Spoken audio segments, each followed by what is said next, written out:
Assalamualaikum warahmatullahi wabarakatuh. Hai, aku Vanessa Ayudisti. Aku Reira Nasya. Aku Devira Hasya Azahra. Nama aku Casya Maharani. Aku dari kelas 11 AKL 2. Aku di sini bakal ngejelasin tentang Odoo Akunting.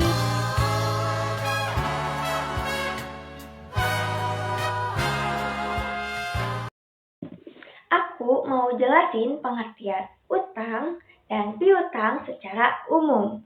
Yang pertama, utang atau bahasa akuntansinya tuh account payable adalah kewajiban perusahaan kita kepada pihak lain atau perusahaan orang lain yang biasanya tuh muncul ketika perusahaan kita membeli barang atau jasa secara kredit. Yang artinya kita harus membayar sejumlah uang di masa yang akan datang.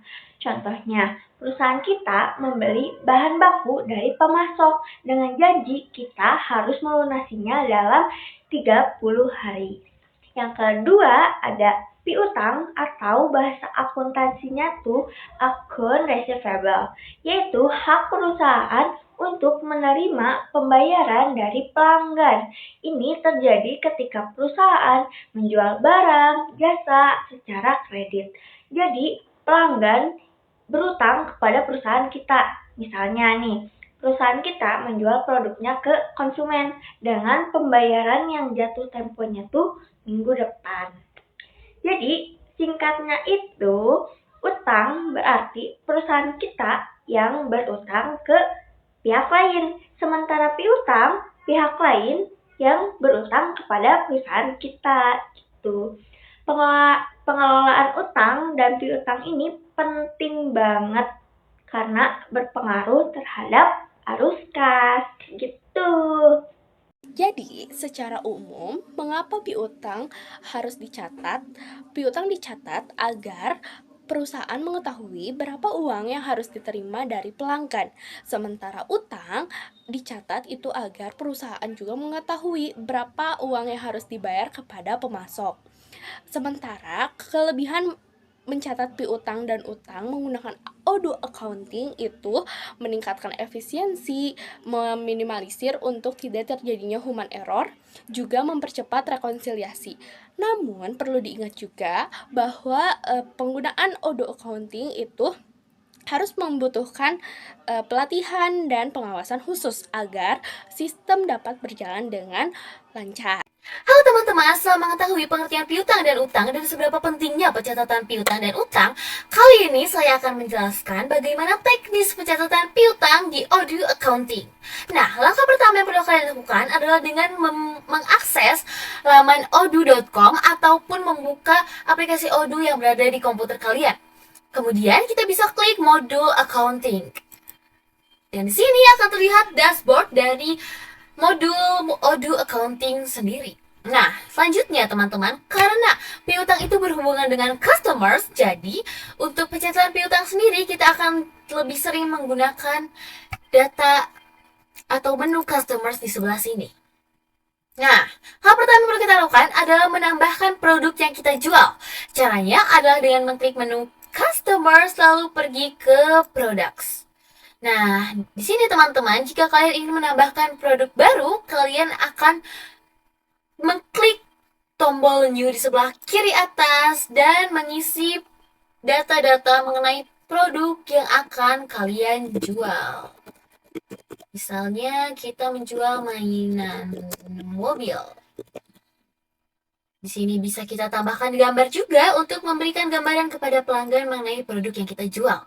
Lalu di sini ada produk type ataupun tipe produk. Ada goods untuk barang, service untuk jasa, dan combo untuk manufaktur. Lalu kita bisa melengkapi data-data seperti sales price ataupun harga jual sebelum HPP. Misalnya kita jual seharga 1.200.000.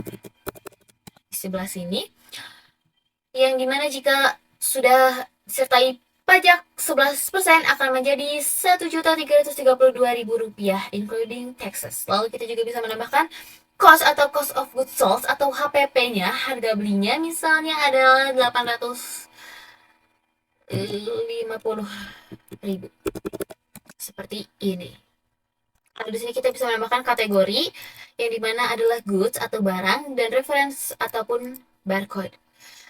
Nah, jika sudah, kita bisa langsung menyimpan produknya di sebelah sini, save manually. Lalu bisa kita lihat produknya sudah ada. Nah, selanjutnya teman-teman, kita bisa menambahkan data customers di sebelah sini, customers. Atau jika ingin lebih mudah dan praktis, kita bisa langsung pergi ke customers dan klik invoices. Jadi di sini kita bisa menambahkan data customers sekaligus membuat faktur. Caranya adalah dengan mengklik new di sebelah kiri atas, lalu kita bisa mengisi customers terlebih dahulu. Nah, di sini kita bisa membuat atau menambahkan customers yang membeli produk kita. Misalnya adalah CV Dolanan. Nah, di sini jika kita klik enter, kita akan menambahkan data-data dari customers kita seperti email, nomor telepon, alamat, kota, negara, NPWP, website, teks, dan lain-lain. Lalu kita bisa langsung save jika sudah. Dari sini kita bisa menambahkan produk yang dibeli oleh CV Dolanan. Misalnya adalah mainan mobil. Lalu di sini akan terlihat produk, account-nya, kuantitasnya, harga per unit, pajak, dan juga totalnya. Di sini teman-teman, jika kita mengubah kuantitas misalnya menjadi 50, maka total pun akan berubah menjadi 60 juta secara otomatis. Nah, jangan lupa kita tambahkan termin. Ini misalnya kita tulis terminnya selama 30 hari. Nah, selanjutnya kita bisa lihat jurnal items atau pencatatan jurnalnya. Di sini ada sales di kredit sebanyak 60 juta, lalu VAT sales di kredit sebanyak 6.600.000 dan juga account receivable sebanyak 60.600.000 yang merupakan total dari kedua kredit ini. Lalu kita bisa lihat bahwa total debit dan total kreditnya sudah balance. Kita bisa langsung konfirmasi.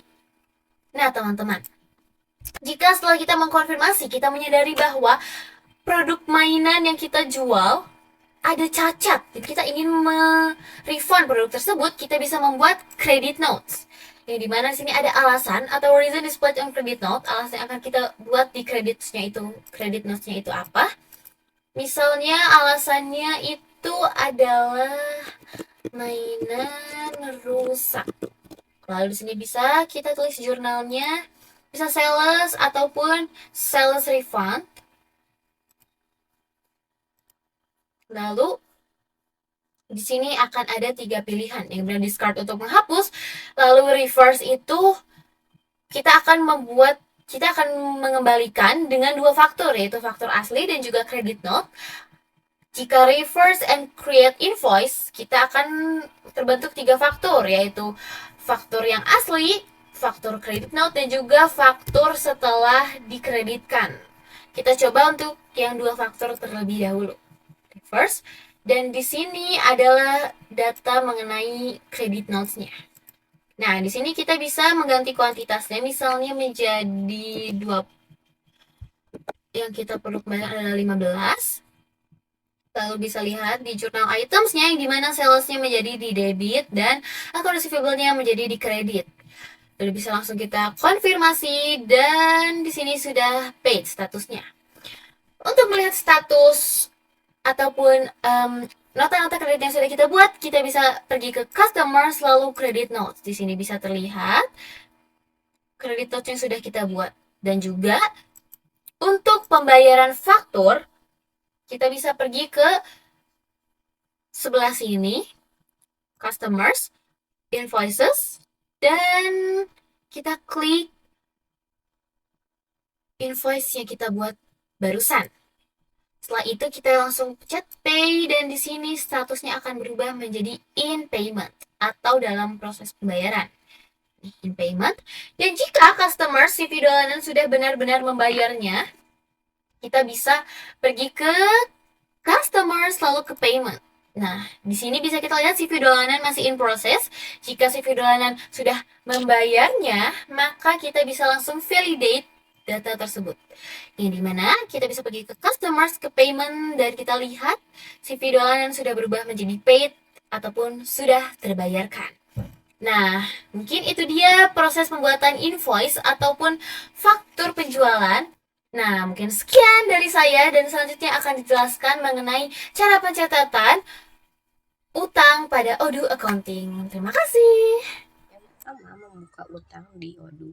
Langkah pertama dimulai dari mode accounting atau purchase. Di sini kita masuk ke menu vendor, lalu pilih bills, klik tombol create untuk membuat tagihan baru. Lalu selanjutnya isi nama vendor, nama produk yang dibeli, jumlah dan harga. Setelah disimpan, tagihan otomatis tercatat sebagai utang. Kedua, membuat produk vendor. Produk yang kita beli dari vendor harus terlebih dahulu dibuat di sistem. Masuk ke menu produk melalui mode inventory atau purchase, lalu klik create. Isi nama produk, kategori, unit, dan harga beli. Jika perlu tambahan vendor price list untuk menghubungkan produk dengan vendor tertentu bisa ditambahkan juga. 3. Input data vendor. Sebelum memulai tagihan tertentu, tentu kita harus punya data vendor. Yang pertama, masuk ke menu vendor lalu klik create. Lengkapi informasi seperti nama perusahaan, alamat, nomor telepon, dan lain-lainnya. Setelah disimpan, vendor siap digunakan untuk transaksi. Keempat, membuat bills atau tagihan vendor.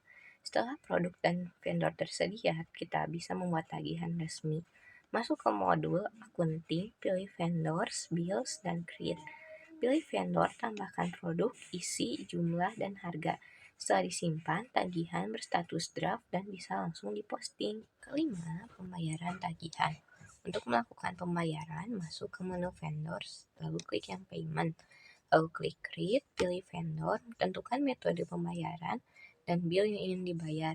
Setelah divalidasi, Odoo akan otomatis mengurangi saldo utang vendor tersebut. Yang keenam atau yang terakhir ada pengembalian barang. Jika terjadi kerusakan atau salah kirim barang, kita bisa mengembalikannya ke vendor dan mencatat returnnya di Odoo. Yang pertama, masuk ke menu refund, klik create, pilih vendor, masukkan produk dan jumlah yang ingin dikembalikan lalu disimpan. Odoo akan membuat nota kredit yang bisa digunakan untuk mengurangi atau diklaim sebagai pengembalian uang.